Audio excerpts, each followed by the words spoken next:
নিজে নামাজ পড়বো ইনশাআল্লাহ, পরিবার বর্গকে পড়াবো এবং আমার অধীনস্থ যারা আছে তাদের মাঝখানে নামাজটা কায়েম করবো ইনশাআল্লাহ। পারবো না?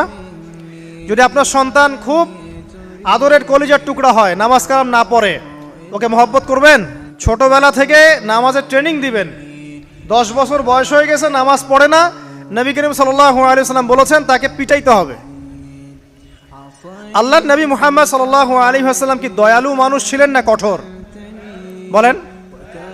সেই দয়ালু মানুষটা তিনি বলছেন 7 বছর বয়সে সন্তানকে নামাজের আদেশ করবে, আর 10 বছর হয়ে গেছে নামাজ পড়ে না, ওকে পিটাবে।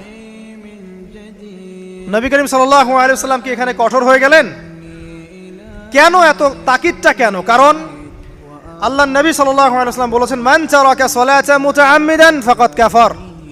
কেউ যদি ইচ্ছাকৃতভাবে নামাজটা ছেড়ে দেয় বা নামাজ অস্বীকার করে, সে ব্যক্তি কুফরি করলো। কি করলো? কুফরি করলে কেউ মুমিন থাকে? আচ্ছা, এখন দেখেন পরিস্থিতি, দেখেন মুসলিমদের মধ্য থেকে, ব্যক্তি জীবন থেকে নামাজ কিন্তু চলে যাচ্ছে। বেশিরভাগ মানুষ নামাজ পড়ছে না। অতএব প্রথম মেহনত হওয়া কিসের উচিত? একটা হাদিস মনে রাখবেন, যে ব্যক্তি এক ওয়াক্ত নামাজ ইচ্ছা করে ছেড়ে দিল, নামাজ পড়বো না, আমার পড়লেও হয় না পড়লেও হয়, ফাকাদ কাফারা, সে ব্যক্তি কুফরি করলো। আর কুফর শিরকের মধ্যে পার্থক্য নামাজ। আর পাক্কা নামাজি কারা এটা জানার জন্য আমাদের 2টা সময়ের দিকে খেয়াল রাখতে হবে। কয়টা সময় ভাই? এক ফজর, আরেকটা হচ্ছে এশা। এই 2 ওয়াক্তে দেখবেন মসজিদে কারা কারা আসে, তারাই হচ্ছে আল্লাহর জমিনের সবচেয়ে শ্রেষ্ঠ মানুষ। যারা ফজর আর এশার নামাজ জামাতে আদায় করে, এরা নিঃসন্দেহে মুনাফিক না, আলহামদুলিল্লাহ।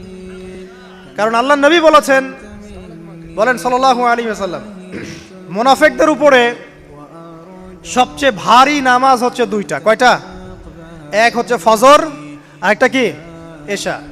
তো 5 ওয়াক্ত নামাজ গুরুত্ব দিব, সবচেয়ে বেশি গুরুত্ব দিবেন কিসে? ফজর এবং এশা। এই ফরজ নামাজ যখন আপনি ঠিকঠাক পড়বেন, এখন মুসলমানের খাতায় নাম আছে, নামাজ ঠিকঠাক নাই, মুসলমানের খাতায় নাম নাই তো।